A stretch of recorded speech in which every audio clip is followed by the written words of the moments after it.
Hi Derek, my name is Landon Stevens from Hudson, Ohio. I'm here to tell you a story that happened like a year ago. This was at night, I'd say around 10 o'clock p.m. So I wake up and I feel like I'm being watched. So I get up and I get my glasses. And I'm pretty bad at seeing, so I could have just seen something weird, but I woke up and it was kind of like cloudy out, and I'm by a highway. And so I see this like white thing over in like this swamp area by my house. And I'm like, what is that? So I look a little bit closer and I see it's kind of like moving, but it's not moving closer. It's just staying in the same position, like moving in like place. And this freaked me out because I didn't know what was going on. But like in past episodes, I heard in around season 11 or 10 or something, I heard that someone had an experience with a white creature that kind of looked like the creature I saw. And I was like, dang, I'm not the only one. Wow. This creature was skinny, white, and it kind of had like a light reflecting off of it. It was all on fours, and it was just like staring. Hope that was a good story. Love the show. Goodbye. Thank you, Landon, for calling in. Sounds like you've witnessed one of these pale crawlers that folks have been reporting lately. This newish phenomena, or at least new to most of us, seems to depict exactly what Landon claimed he saw that evening. A tall, pale, humanoid creature. And I suppose Ohio is the place to do it. Of all the reports that I've received of this alleged creature, a lion's share seems to center around the Ohio Valley in northwestern Appalachia, and coincidentally, near large cave systems. Now, some have theorized that could mean a population of these things live beneath the ground in these caverns. And as it turns out, Landon's home and location of his sighting also happens to be in close proximity to the cave systems found in the Cuyahoga National Park, just a few short miles away. Now we'll for sure revisit this topic in a further episode. Until then, thanks again, Landon, for calling in. And welcome everyone to Monsters Among Us. I am your guide, Derek Hayes. Now I have something fun lined up for you guys this evening. Something a young Derek would have devoured as a kid. Hell, he'd gladly devour it even today. Now it's not a special episode per se, but a fun compilation of stories all centered around one particular subject. Monsters, beasts, boogeymen, and other vile creatures found in the darkness. Now if you're a UFO fan or a ghost enthusiast, don't switch off that dial just yet. I have a few of those entries to sprinkle in as well. But yet, for the most part, this evening's episode will be a creature feature, if you will. A collection of hair-raising calls, like this one, out of Missouri. Devin, welcome to the program. Hello, this is Devin calling from Washington, Wenatchee. The encounter that I want to tell you happened in Missouri. It was Martin City. So I was probably about 14, maybe 15 when it had happened.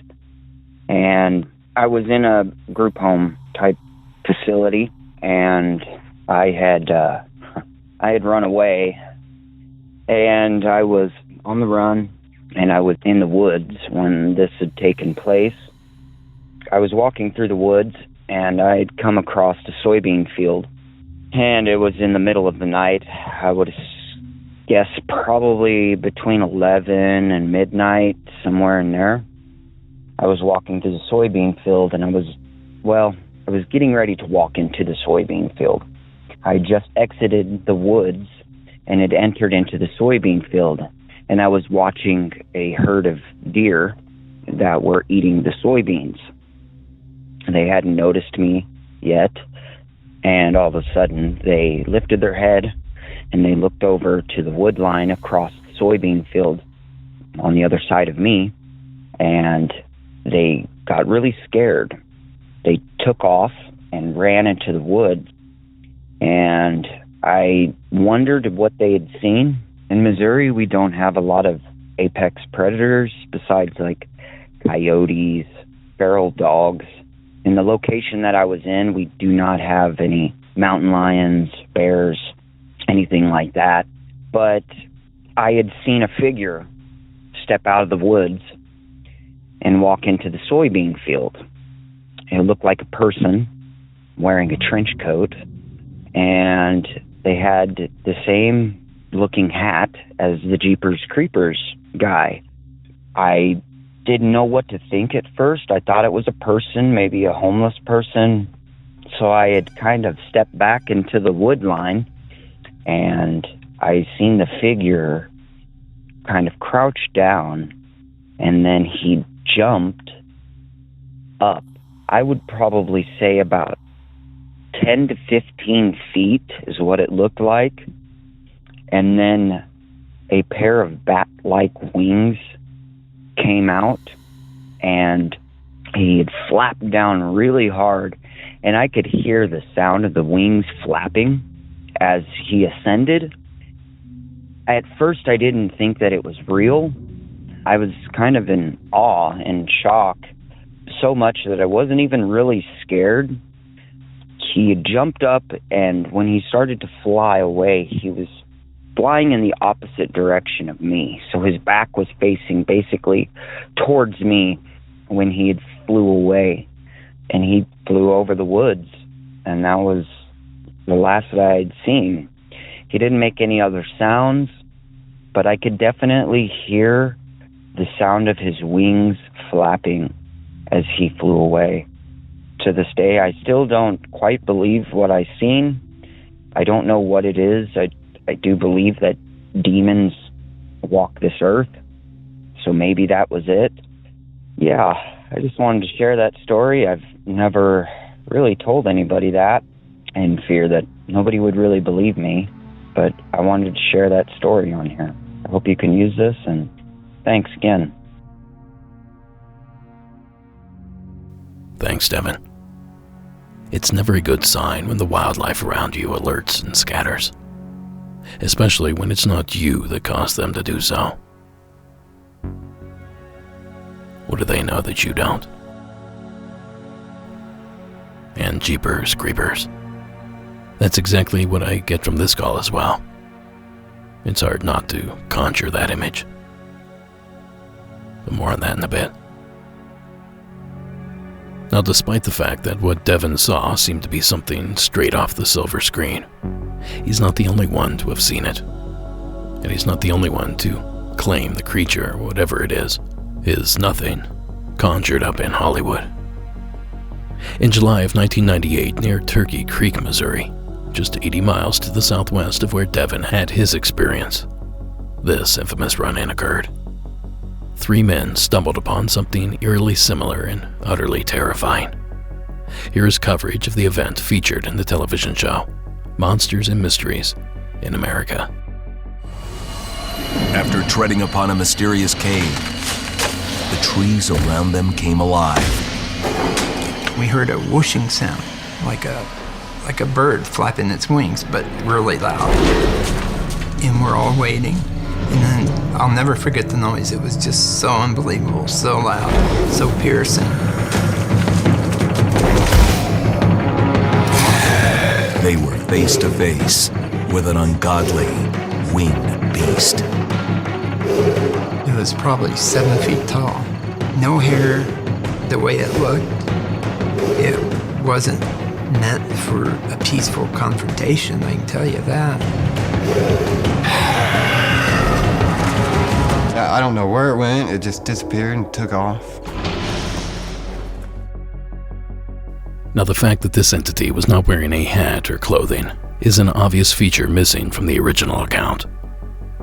But the flying humanoid detail, well, that's not missing. Nor is it missing from this subsequent interaction with a flying humanoid that occurred on October 8th of 2020. An anonymous caller from Cape Girardeau, Missouri, reached out to Tobias Wayland, the lead investigator of the Singular Fortean Society, to describe her unsettling account with an unusually large winged creature. The caller recounted that one evening she, her fiancé, and 2 young girls were driving through the neighborhood admiring all the houses decorated for Halloween. As they were returning home, their car crested a hill, and waiting for them on the other side, less than 100 feet from their vehicle, was something like a human figure but with wings. The feet and toes were pointed to the ground. It had scrawny legs but muscle at the calf.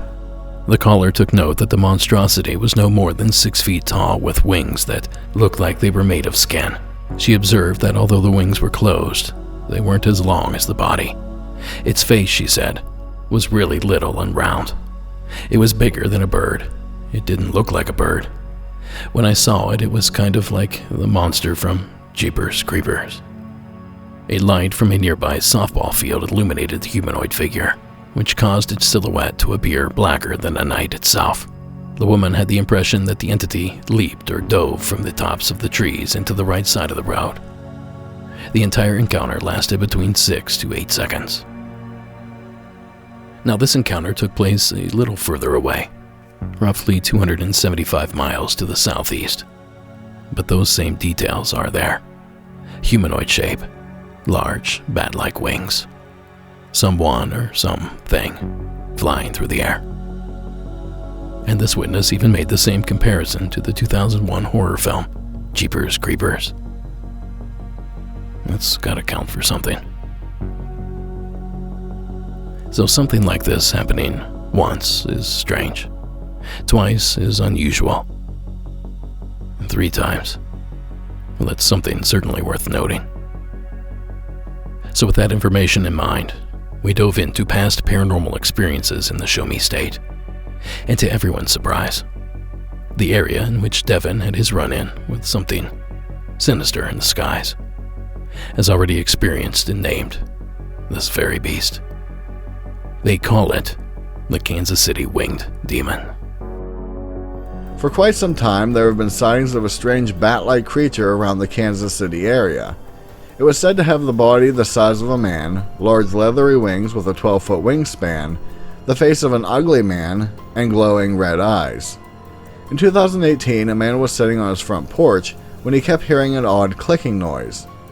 After a while, he tried to find where the sound was coming from, and was shocked to see this creature standing in a nearby tree. Later that night, he claimed that the creature was even heard walking around on his roof, making the same noises as before. In 2019, a man was walking his dogs at night, when he suddenly noticed the same being flying over his head about the height of telephone poles. He claimed it didn't make a single noise, but it flew away after his dogs caught sight of it and started barking. Now that clip comes courtesy of Ben Miller on YouTube. He has some amazing programming over there, and he covers some cryptids that even I hadn't heard of. So give him a listen next time you're surfing for some spooky content. Now, if all these experiences tell me anything, it's that people are seeing something above the skies over the Ozark State. And we thank you, Devin, for bringing it to our attention. Oh, and by the way, if you don't already know of the eerie origins of the movie Jeepers Creepers, check out the show notes and learn how an unsolved mystery segment inspired one of the creepiest films of the early 2000s.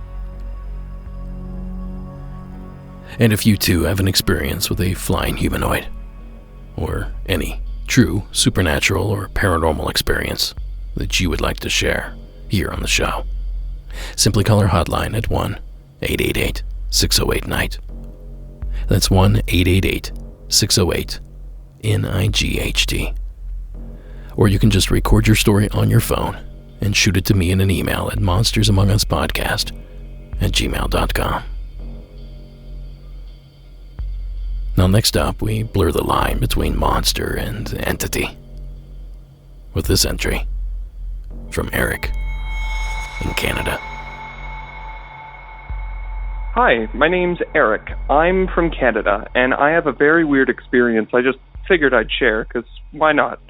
It's tough for me if I believe in the paranormal or not fully. Like, I've seen so many stories that, like, provide evidence, and they're pretty solid, too. So I especially was into it at the time, so I had the mindset for it. I live in a pretty small town, not lit very well. This is where this story starts. I was about 11 or 12 at the time. I was walking home from my middle school, and I was walking home pretty late. I stayed late because I was hanging out with friends. I couldn't help but shake the feeling I was being watched. Something, not sure what, didn't feel like a person. That's one distinct feature I noticed. And nothing happened on the way home. I got home, and of course it was time for bed because I got home late. And I was going to go to bed, but you know what? I figured, okay, I'm going to play on my 3DS. So I went down to my living room because I live in a 3-story house. So there's my living room when you walk in, and then there's stairs that take you upstairs, obviously. And I went down, I took my 3DS, and I hid it in my sock. It's the timeless way to hide things. Put it in your sock. And I went up to my stairs, and for a bit of an explanation here, my hallway is banana-shaped. So my room is on the very left the second you get up the stairs, and then there's a bit of a long hallway that leads to my parents' bedroom. And I got upstairs, and I could have sworn I saw something in my peripheral vision, so I turned, and there's this long, dark-looking thing in the corner by my parents' bedroom door. And I remember I just kind of frozen there. I'm staring at it, and I'm looking, and then it kind of like slumps over and falls to the floor, and it makes a thump. It made a thump when it landed, and then a few seconds later, it just started sliding towards me. Like, no movement, no arm movement, no leg movement, just started moving. And I accordingly freaked out, panicked, and went to my room. And I didn't sleep that night. It's a good thing I brought my 3DS, but I didn't see it the next morning. I didn't hear anything from it. In fact, I haven't seen it since. And I'm sure it's got to be a dream. I have to be sure of that, but I can't shake the feeling. It just felt so real. But my whole life I've had strange feelings of being watched, but that night in particular, something is just so off about it. And I haven't seen the hallway the same way since either. It's hard to. Very strange. That isn't actually the last time I saw it, and I can go into a bit of detail. I remember it was about 2-3 years ago. I was just washing my face. I was obsessed with getting rid of my acne, which has just started to appear at the time. And I'm washing my face. Very brief encounter, but I look up, and there it is again, because the way my bathroom is faced, if I have the sliding door open, you can see the stairs, and there's this little triangle piece that acts kind of as an archway, kind of a window to the stairs and then to the entry room to my house. And I remember I'm washing my face, and I'm drying it with a towel, and I look up, and in the mirror, because I had the door open, it was standing, like, behind the window. And what's concerning about that is that means it was a different height than last time, which either implies that it's a different entity, whatever you want to call it altogether, or it's the same one with an adjusted height, because when it was at my parents' bedroom door, it was pretty tall. I'd say a solid 7'5", maybe a little bigger, and it was hunched over, had its neck to one side. I didn't go into a lot of detail, but it was very misty looking. It's hard to describe. It was a solid mist. It wasn't pure black. It was like a charcoal grayish black. It's weird. It looked like it had indents for eyes, but no eyes were there. There were no eyes. It was just a solid, darkish figure in light. And it looked like its gas, whatever you want to call it, was kind of shifting. a little bit, like it was resembling a humanoid, but I don't think it had to. And then when I saw it again on the stairs, the way my stairs are positioned, when I saw it the second time, since it was behind the window, the stairs are much lower than that little window piece, meaning it had effectively stretched itself up from the lobby-ish area to the living room where my bathroom is. And that's a bit concerning because that means it's like 8'5", like 9'5" even. You'd have to be really tall to reach the window from the stairs. But just very creepy, very strange. In fact, there might be some backstory to it. My mom is super into the paranormal, did a bunch of investigations years back into our house, its history, all that good stuff. Turns out the complex I live in is actually built on a burial ground. I don't know what type of burial ground. I'm unsure what type I would even refer to it as, but yeah, we are officially on some burial ground, unofficial, but a burial ground nonetheless. But that, admittedly, that is a little bit concerning and might explain what happened, but it's just very, very strange, very strange. Anyway, that's all I have to share. I hope you have a good night, and I'll see you later. Goodbye. Thank you, Eric, for calling in. A long, dark thing slumped over and sliding on the floor. I don't know. It sounds like some sort of creature to me. But of course, how it got there, that's the million-dollar question. Was this creature somehow of extraterrestrial origin? Did some slug-like alien invade Eric's home? Perhaps it's something more akin to dimensional travel. A creature from a different plane of existence. Or maybe something primordial. An ancient being that's so old, so established, that the rules of our world don't really apply to it. Maybe something tethered to the mysterious burial grounds beneath Eric's home. Or, as Eric seems to suspect, a wild yet realistic dream. A simple figment of his overactive imagination. Now, per usual, I have very little in the way of answers, but I do thank you, Eric, for sharing the entry. Whatever it is, it certainly made my skin crawl.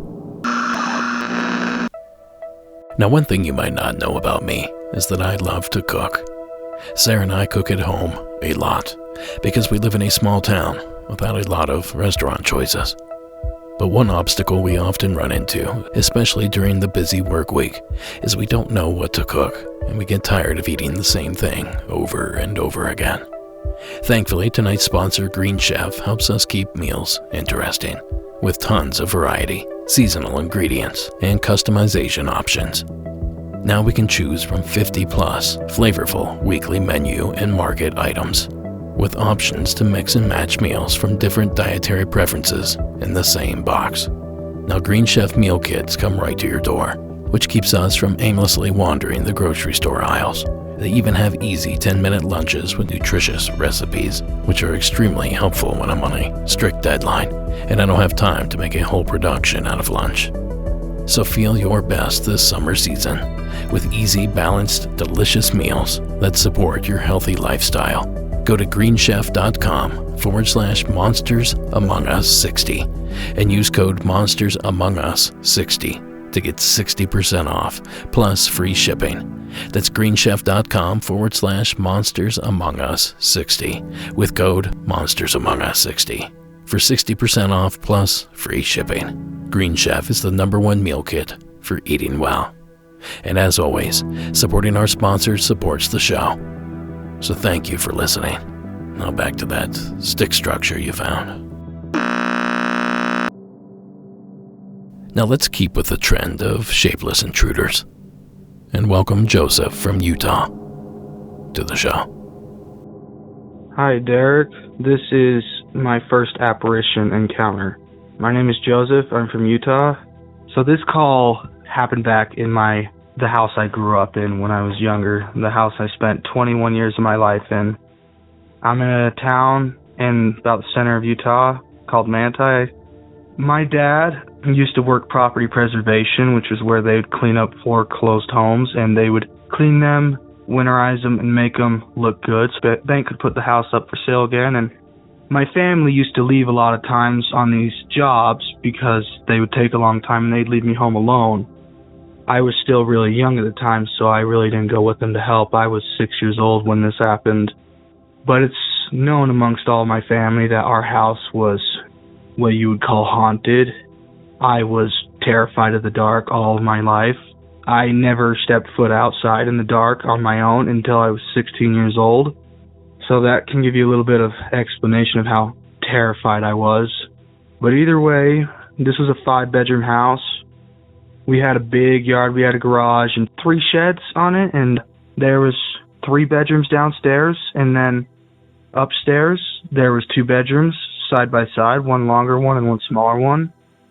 My bedroom was based upstairs in the smaller bedroom, and if you were to sit right next to the doorway, you could lean your head out and see down the stairway. I used to have my desk on the corner of the room closest to the stairway, and I had my old ancient cube monitor with my old computer, and I just sit there and watch movies on it. And I remember I used to always leave the lights on in the house, every single light, when I was home alone. My parents would stay gone sometimes overnight on these jobs because it was easier to stay overnight than go back the next day. And I just remember that I heard footsteps walking through the house.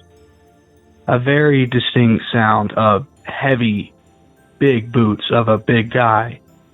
You know, my dad was a relatively big dude too, so it sounded like he was walking through the house, but he was gone. No one was there but me. My whole family, my brother Delano, Ezra, my sister, Mikkel, my brother Terrell, my dad, my mom, were all gone. And I just remember hearing footsteps walking through the house. And right below the stairway was the kitchen. And right across from the kitchen was another bedroom, so there was a hallway that crisscrossed the stairs. I remember after I heard those footsteps, I leaned backwards on my chair out the doorway to look down the stairwell, and I saw a full-fledged black smoke apparition of a man. No features at all. It was just black, blacker than black, and I had every single light on in the house, so this was very obvious to see. And I stared at it for maybe a few seconds before it walked to the other side of the stairway and disappeared. Alright, that's my story. Thank you very much. I hope you guys enjoy it. Thanks, Joseph. No, I'm not a doctor, not a law official, or even a parent, but I think 6 is too young to be left alone in any home, let alone a haunted one. And perhaps that all plays into Joseph's experience. I'm sure at 6 years old, home alone, your paranoia would be working overtime. Now, of course, that's not to say that what Joseph claims he saw wasn't real. It's still entirely possible. But given all that time that Joseph spent alone, it's no wonder he experienced strange happenings, real or imagined. So thanks again, Joseph, for sharing the encounter with us. And I hope you're no longer alone. Now, folks, outside of joining our Patreon, where you can access about 85 hours of additional content, you can also support the show by proudly displaying and wearing our merchandise from our official shop. Just visit monstersamonguspodcast.com and click on the shop tab to explore our carefully curated collection of hats, shirts, totes, pins, patches, posters, and even stickers, all designed exclusively for Monsters Among Us by your favorite paranormal and supernatural themed artists. And they're all printed on quality material. Again, visit the website at monstersamonguspodcast.com and pick up something today. We sure do appreciate the support. Now, this next one might not exactly fit UFO standards. For one, it doesn't seem to be flying, but I can't help but think it somehow fills tonight's quota for that sort of activity. So fans of strange, unidentified lights, get a load of Chris's entry out of California. Hello, this is Chris Odin. I live in Woodland Hills, California. I work DoorDash, so I end up driving a lot, especially at night. And recently, as in like 5 minutes ago, I just found a place to park to call to tell you about this. So the day is May 1st. The time is 11:15 p.m. This takes place on either Country Club Road or Wood Ranch Road in the Country Club area of Simi Valley. I was driving down the street about 50 miles an hour, and it's fairly clear outside. There's not a lot of stars visible, but there's no clouds either. When I see, traveling down the street, like near the sidewalk, this pillar of red light that is probably, I estimated to be about 3 feet tall, and it's kind of like weaving, if that makes sense. Kind of leaning back and forth as it's traveling in the same direction that I'm traveling. And I looked at it from a couple different, I moved around in my car to try to see if it was like a glare or a reflection of something or other. And it stayed, it tracked, it kept going, and it didn't seem to warp or change based on my positioning in the vehicle. And then we got to a part of the road where there were a bunch of trees on the median between the road and the sidewalk that would very briefly obscure my vision of the entity, and it blinked out of existence as it passed behind one of these trees. This has got to be like the fourth unsettling, if not downright spooky thing I've seen while door dashing. Hope that's enjoyable. I'm freaked out. I'm gonna go home now. Have a good night. Thanks, Chris. Now I know that area pretty well, and I can think of no reason why something like that would ever be witnessed on a public sidewalk there. But that said, Woodland Hills is essentially an LA suburb, and if you know anything about the LA area, it's that things have a tendency to get a little strange there. So maybe this occurrence isn't quite as odd as we first thought. Is this some sort of art installation? The newest tech that only the elite know about? Or something perhaps from out of this world? A big thanks to Chris for dropping by to share the story. And an even bigger thanks for pulling over before you left your entry. My editor, who also happens to be me, appreciates that. Now with a strange light story under our belt, let's fulfill our duty of adding a ghostly entry as well. This one, also from the state of California, should do nicely. If you would, please welcome Jay to the program. Hi, Derek. I'll just keep it anonymous and I'll just go by Jay. I'm a longtime listener, and I've actually submitted an account on my childhood home with maybe a possible spirit messing around in our house and messing with the doors and door hinges and stuff.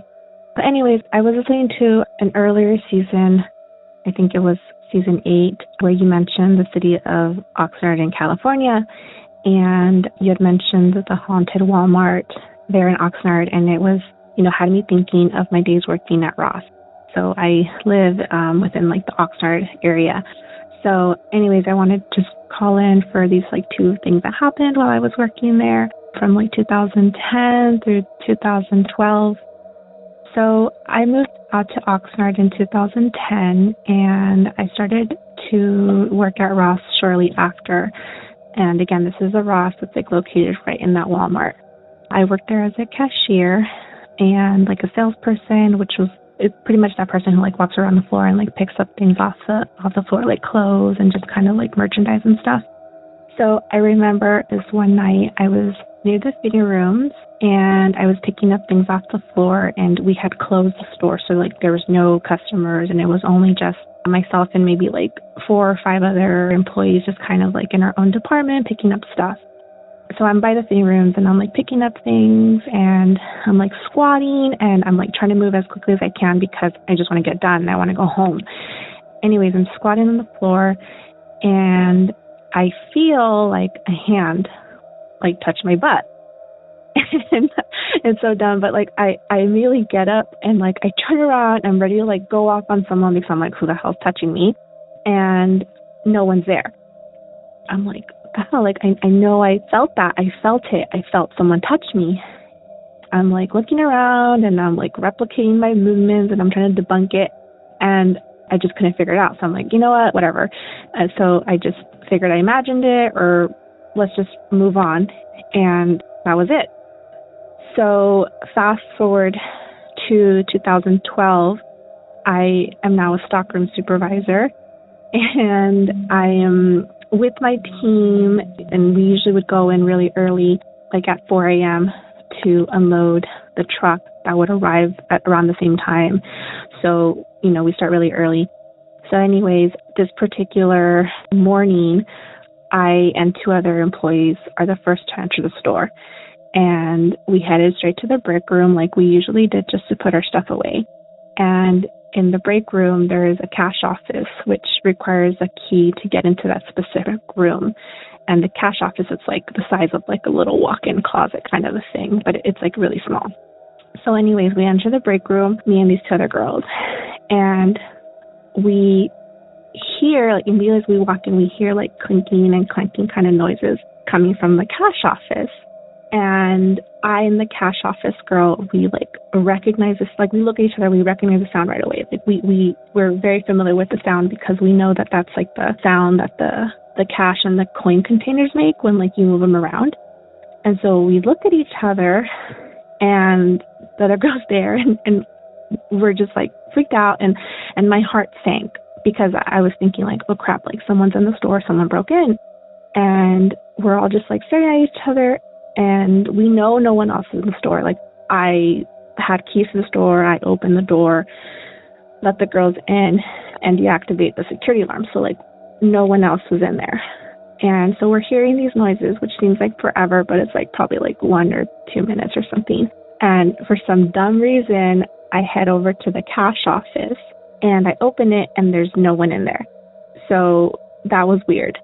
Like, we're all just shocked, right? Because we heard the noises. We heard the noises, the clinking and the clanking, and me and the other girl, of course, we know what that sound is. So, we didn't know what to make of it, so I just closed the door and carried on. The rest of the team came in, the truck came in, and we just carried on as usual. So later on in the morning, when the store officially opened, I'm telling the opening manager of what happened. And she's like, what? Like, and I'm like, yeah, like it totally happened. And so she's like, let's look at the security cameras, which I'm like, duh, like they could have looked at that. So we go into looking at the security cameras, and we're looking at the one that's in the cash office. And we can see the little containers that I had mentioned, like you can see them kind of like on the video, it looks like it's like kind of like wiggling or like moving a little bit. But then it follows by one of them falling on the floor, but it doesn't just fall. It looks like it was tossed on the floor. It looks like it immediately like slides the opposite direction that it was thrown. So it's like it's tossed from the right to the left, but when it falls and lands, it doesn't keep moving to the left. It moves back to the right. So it doesn't make sense. So we're stunned. And unfortunately, I didn't record it on my phone. Like by the time I had a phone and everything, I could have recorded it, but I just figured that it was in the records on the cameras and I would look it up any other time and just capture it. But I never did. So those were my 2 encounters.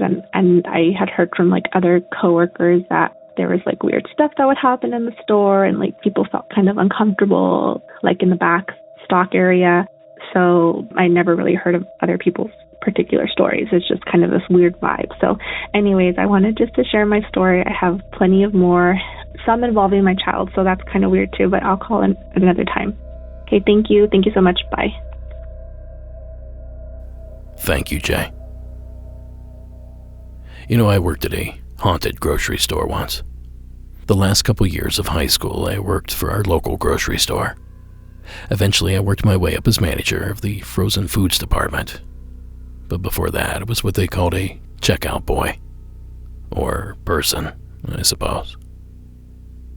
Now, I'd stock shelves, straighten items, and I'd bag everyone's groceries. And at the end of the night, I was in charge of cleaning the entire store. Sweeping all the aisles, taking out all the trash, and we had a floor buffer that ran on propane. And we took turns running that each evening. And at the very end of the shift, we had to turn off the lights. Well, the front end of the store was pretty dated. Uneven floors, tiles that didn't match, leaky ceilings, narrow aisles. But the back room, the break room, and the basement storage area, well, those places were literal nightmares.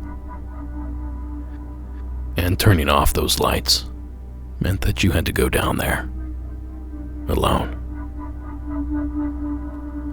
Now, the company used the back part of the basement as a long-term storage area. And if you dug deep enough, you could get to up underneath the main office that sat in the front entrance of the store. Now, the area beneath that section was quite old. To give you an indication, the floor was still made of dirt. Now, there were strange objects stored there. Old cash registers, maybe old butcher equipment, a stack of newspapers. But it was gross, grimy, and undoubtedly haunted. Other employees would report hearing voices coming from back there. The lights would turn themselves back on after you've turned them off. And something even I experienced was someone softly whistling a tune by that back part with the dirt floor. Now that store is still there. It recently changed owners and changed names, and probably store policy. It takes a lot to rattle me, but I always hated going down there. Many years later, I might have discovered why. I found a book on the history of my hometown, and through that I discovered that the front office of the store used to be a standalone building that served as the town's first funeral home. And that basement area with the dirt floor, yeah, you guessed it, that's where they used to prepare the bodies.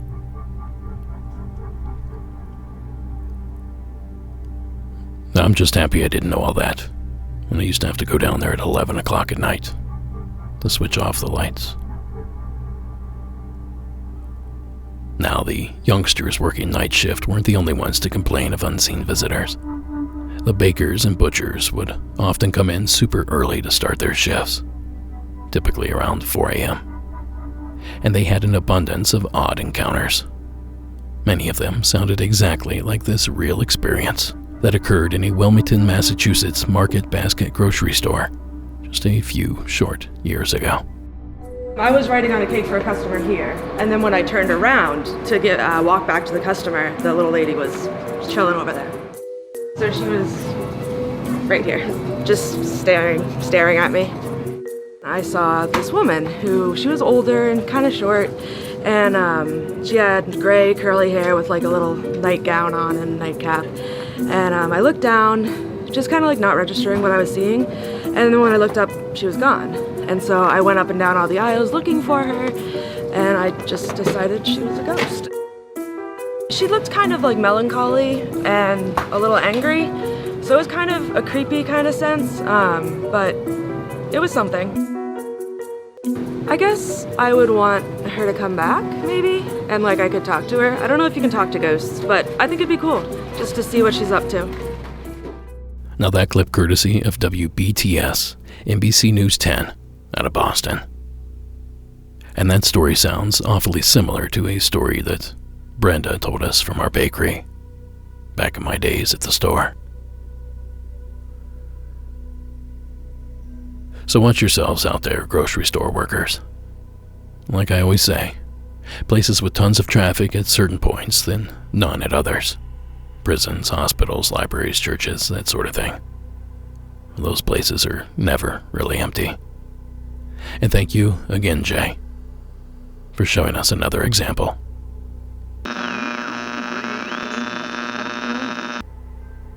Now, with those 2 entries in our rearview mirror, let's get back into the monsters.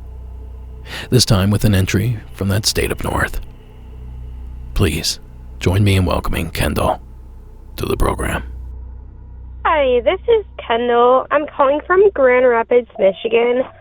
Previously, I heard your story about the Frogman, I believe, and I had a sighting about 4 years ago. I was driving home at 1 in the morning because I worked late at the time, and I was at a stoplight, and it was almost like a giant frog, the size of a dog, but its legs were stretched out. And my first thought was maybe like a very large alligator. And I know that sometimes we have pets that get out, like people have exotic animals, but it like slowly crawls across the street. And I thought maybe, it was in my head. But I turned over and looked at the other person at the stoplight. And we rolled down our windows and we were like, oh, did you see that? And we were just both thought we were crazy, and the light turned green and we drove away. And I haven't thought about it until I heard in the Ohio area about Frogman. So I'm not really sure what happened, but I thought I would call in and share my sighting. Thank you, Kendall. Now, where have we heard this one before? Oh yeah, it's very reminiscent of the Loveland Frogman of Ohio lore. And it's also worth noting that this description is similar to the Toadman story that we played back on Season 13, Episode 18. A large toad, frog, or amphibian-like creature covered in thick, warty skin. You know the type. And if I'm honest, it's also indicative of another report that I received recently. A call out of the volunteer state of Tennessee. This call, in fact, from a caller named Angela. Hey, this is Angela from Tennessee. I'm a nurse, or I'm retired now, and for quite a while I had to travel about an hour one-way trips to where I worked at as a nurse. So I've seen several weird things, while driving. Only 2 things that I would kind of put in the paranormal category. Okay, a friend and I were sharing this ride back one evening, and we're on this long stretch of road, and we're having a fun, shooting the breeze back and forth with each other, talking about, things at work, and just, having just a little happy time. Well, all of a sudden, from the left side of the road, I'm driving, from the left side, the driver's side, we see this thing. It was like a dark grayish, brown, greenish color. It was probably about the size of a medium-sized dog, but it wasn't a dog. If you have ever seen the movie The Water Horse, and it shows the little baby Loch Ness monster, and I know everybody's going to laugh. I'm used to it. That's exactly what it looked like, except it was much smaller. It was almost like a scene from a movie. She and I had been having a really fun time, laughing, talking to each other, and then all of a sudden, once this creature just shoots across the front of my car, both of us go dead silent. Then we look at each other, and she says, "Did you say that?" And I'm like, "Yep." And she's like, "What did you see?" I said, "I don't know. What did you see?" "Well, what did you see?" Well, we go back and forth like that for about 2 or 3 minutes. And then finally, I just go for it. And I said, "Well, what I saw had a long tail and a long head and 4 legs, a roundish kind of chubby body. And as it ran on 4 legs, it was bobbing its long neck and its tail in unison with each other." She said, "Yep, that's pretty much what I saw too." So from then on, we just kind of continued on our journey. Had about 40 more minutes to go before we got home. We never said anything after that. I mean, I don't know how you top a journey like that off, really. So I know I have told a couple of people this, and it kind of reminds me of the video of the dinosaur that was caught, on video down in Florida. That seemed to look like a raptor type thing. And yes, I know, I've heard all the stories. Yes, a baby brontosaurus is thousands of pounds. But I'm just saying that that's what it looked like. Could it have been a lizard? Possibly, but I'm telling you, go back and look up the water horse and look and see what the little baby thing looked like. And that's what I saw. Except it was years before that movie actually came out. And of course I've seen the Loch Ness Monster. I mean, that sounds crazy. But I'm saying this was smaller, about the size of a medium-sized dog, probably about 40 to 50 pounds, around in that category. It would have probably been, I had a Toyota Camry, it would have been probably about the length of the tip of its tail to its nose. It was probably almost as wide as my Camry as I was coming down the road. Crossing in front of my path, I almost thought I was going to hit it. Happened so quickly, but clear night, summertime, all kinds of stars out, and there it goes. He just shoots across right in front of us, and from then on, we're like, okay. But anyway, I love the podcast, and I wanted to tell this story. I know it'll probably get a lot of laughs, but I saw it, she saw it, and to this day, both of us would put my hand on I don't care how many stacks of Bibles, and saw what I saw. Anyway, keep up the good work. I love my Patreon subscription. I've started back listening to a lot of the old shows again because I love them so much. Anyhow, thank you for letting me tell my story. Thank you. Bye-bye. Thanks, Angela. You know, I love stories like this one. Clearly, she saw something cross that road, and it sounds like her passengers saw it as well. So the question now on everyone's mind is, what was it? What sort of creature could possibly match that description? And to answer that, we had to do some digging. I had a few ideas up front, the obvious suggestions. A dog, a muskrat, a beaver, some known animal that simply darted out in front of her car. And the passing glance was not enough to glean the details necessary to positively ID the creature. But then I started thinking outside the box. What if this was a super rare animal? Something that lives in the Tennessee area, but few people see. A hellbender salamander, which is essentially a 2-foot-long salamander that lives in that area. Or what if it's one of those invasive species? Tennessee has its fair share of them. Nutria live in several waterways in the state. A capybara was captured in eastern Tennessee back in 2017. And there's this giant South American lizard named the tegu that's already spread as far as Georgia. So it's entirely feasible that it may have reached parts of Tennessee as well. But you know, none of those descriptions really match what Angela described. Her account made it seem more like an aquatic canine than anything else. And when I put those two words together, my front runner for this case suddenly emerged. Back in August of 2020, video was taken of something strange swimming in Virginia's James River. The creature seemed to match Angela's description to a T. It's a long, sleek, dog-sized and shaped creature swimming through muddy water.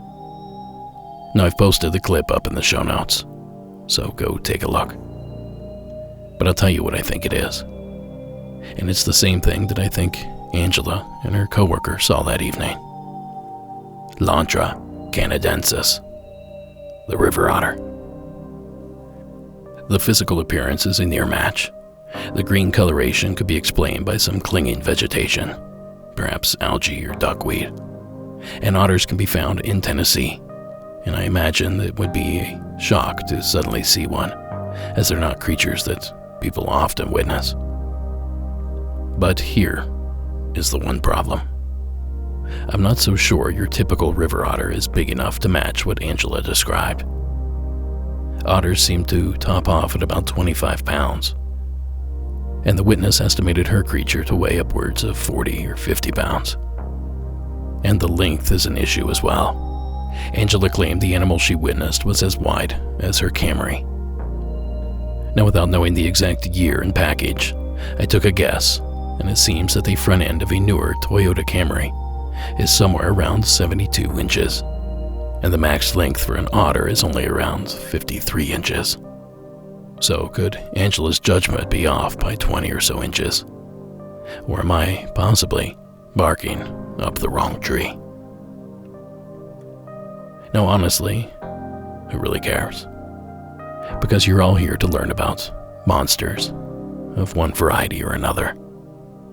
And I think this creature, whatever it is, falls into that category. And as we like to do here at Monsters Among Us, we offer up alternative explanations as well. So, in 2009, a couple in Hamlin County, Tennessee, was exploring a cave on their property when they disturbed a creature deep beneath the ground. The witness, known only as Leslie, reported the following. The creature was described as 4 feet in length, no hair on the face, white skin, human features. The body covered in brown hair, with short legs, heavy paws, and with claws that are flattened on the end. It can climb cave walls and freeze in place. Now, Leslie suggested that the creature could be a cousin of the Bigfoot, but only smaller. Now, this creature later became known as the Tennessee cave creature, and in smaller circles, Slothfoot, on account of its resemblance to the long extinct ground sloth that once lived in abundance in the area. Now, given the location of the discovery, some suggested the creature may more likely resemble the Unlunta, or the infamous Spearfinger. And who better to hear this Cherokee legend from than a storyteller of the tribe? Here's the Spearfinger legend by Kathy Littlejohn. Spearfinger was a different type of supernatural creature because she was covered in like a rock-like skin. No arrows, no spears could penetrate that. But the scariest thing of all about Spearfinger is she is a shapeshifter. So you could be out with your friends and the person you thought was your friend would slip behind you and take her razor-sharp spear finger that she kept hidden, spear you through the liver, pull it out, and eat it, bloody and raw. But there was a Cherokee village near here that heard that she was feeding and she was close by. So they decided that they were going to try to trap her. And they dug a big pit all around their village, and then they covered it. They were hoping she would fall in and they could kill her.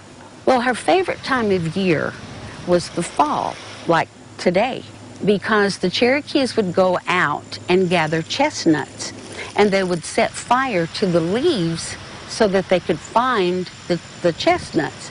So when she saw the smoke, she hurried over because she knew she could hide and watch and get someone maybe on the outskirts. And they set men, their best bowmen, along the way and hid. So they hid for a long time, and then they heard someone coming. And when they saw her, she was a tiny little old lady. And they couldn't shoot her. But then she fell. She fell in that, and she screamed and took on her natural form, which was horrible. They ran to the edge, and they shot her, and they threw rocks, and they threw spears at her, and it just bounced off her body. They didn't know what to do. And finally, a little bird flew down and landed on her shoulder, as if to say, shoot her here. So they doubled their efforts and shot her there. Nothing. Then another bird came and landed on the tip of her spear finger. And when they looked, they could see it. It was about as big as the end of my finger, and it was black, but it was beating. And that's where her heart was. So the best bowman drew back and shot her right through the heart. and it killed her. Now that clip comes to us from WATE, ABC News 6 out of Knoxville. And admittedly, this explanation has taken sort of a giant sloth spin. Both the slothfoot and the spearfinger stories remind me of that long-extinct creature. A hair-covered, almost human-looking animal that could grow up to 9 feet tall, with razor-sharp claws on its forehands used for digging. But I'm not so sure any of this explains away Angela's experience, or even provides any sort of closure to it. But there was one element to the spearfinger legend that connects all of this together. Unhulunta is said to be a shapeshifter. She can take the form of any animal, or perhaps in Angela's case, a brand new one. A big thanks to both Angela and Kendall for sharing those entries. I love a good mysterious animal story, and both these ladies certainly delivered. And you know, I also love when a good animal story gives me an excuse to talk about surviving giant sloths and shape-shifting spear-fingered entities. But for now, that's gonna do it for this episode. I hope you had a monstrous time exploring these beastly entries, and I want to thank you so much for joining us here this evening for tonight's creature feature. Now, as always, Monsters Among Us is written and produced by me, Derek Hayes. Additional support is provided by Sarah Carter Hayes and Delaney Bowers. Copyright Red Crow Media. All media used in this production is done so under the protection of fair use. And if you like what you hear, jump on social media and give us a follow. And while you're at it, join us on YouTube. A like and follow there goes a long way. And speaking of long ways, a rate and review goes a long way as well.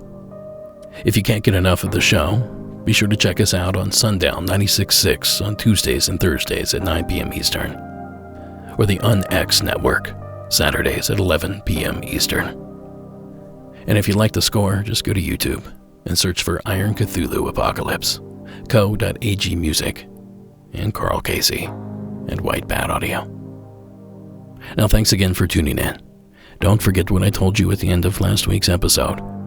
And please, keep it spooky, and have a good night.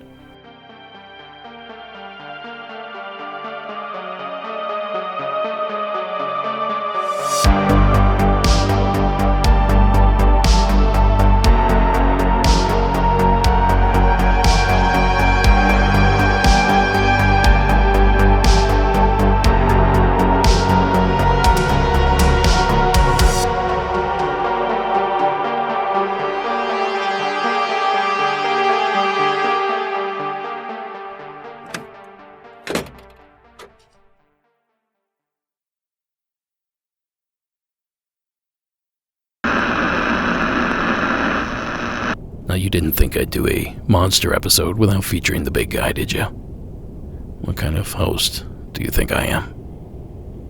Well, here to represent the foot is Amber, out of Arkansas.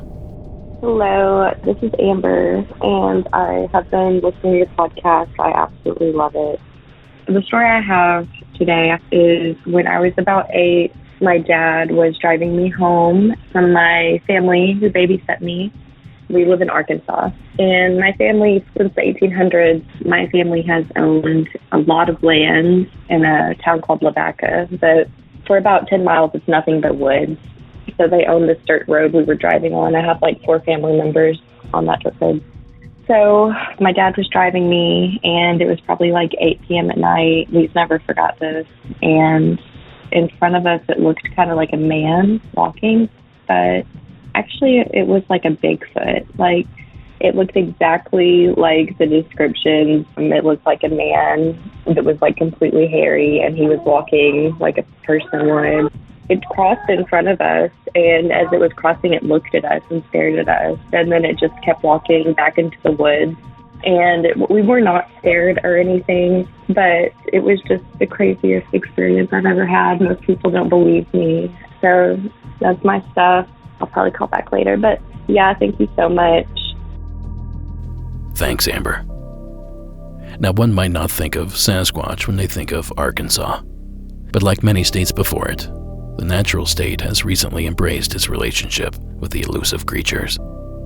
If that's a path you'd like to wander down, I've linked to a video out of the state of Arkansas that showcases all the ways that it's incorporated the legend. That's monstersamonguspodcast.com and click the show notes tab. Now, if you don't mind, it's time for us to go beyond. If you'd like to join us for this exclusive content in the back half of tonight's program, simply visit patreon.com and search for Monsters Among Us Podcast. Once you've landed on our page, support one of our levels. $1 is ad-free, $5 gets you all the bonus content, and $8 is for people that just really love the show and want to give just a little bit more. Once you've signed up, follow the directions pinned to our page to listen to this bonus content via your favorite podcatcher. And just like that, it'll update, just like all the free podcasts do. And right now, Patreon is allowing for free trials of 7 days. So what are you waiting for? Do it. Do it. Now, let's kick off tonight's Beyond, beginning with this entry from Kia in Arizona. Hi, my name is Kia. I live in Phoenix, Arizona. This just happened about an hour and a half ago, so 8:30, maybe 8 o'clock local time. My brother went out to let the dogs out to go potty, and I hear him shout, "Hey, Kia, come out here." And I think it's something silly, something foolish, I couldn't figure out what. But then he said it again, and I was worried that something was wrong with my puppy. So I got off the couch, and I go outside, and he points up at the sky. And our backyard is kind of a weird angle, I guess. We don't point directly east-west.